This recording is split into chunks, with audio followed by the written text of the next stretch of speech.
Hi all, இன்றைக்கி எனக்கு sweet சாப்பிடும் போல் இருந்தது. அதனால் கேரட் அல்வா தான் பண்ணுறேன். யாருக்கெல்லாம் கேரட் அல்வா பிடிக்குன்னு சொல்லுங்கள்.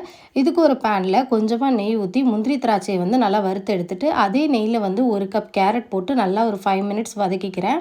கேரட் நல்லா வதங்கின பிறகு இதிலே 1.5 கப் பால் ஊற்றிருக்கேன்.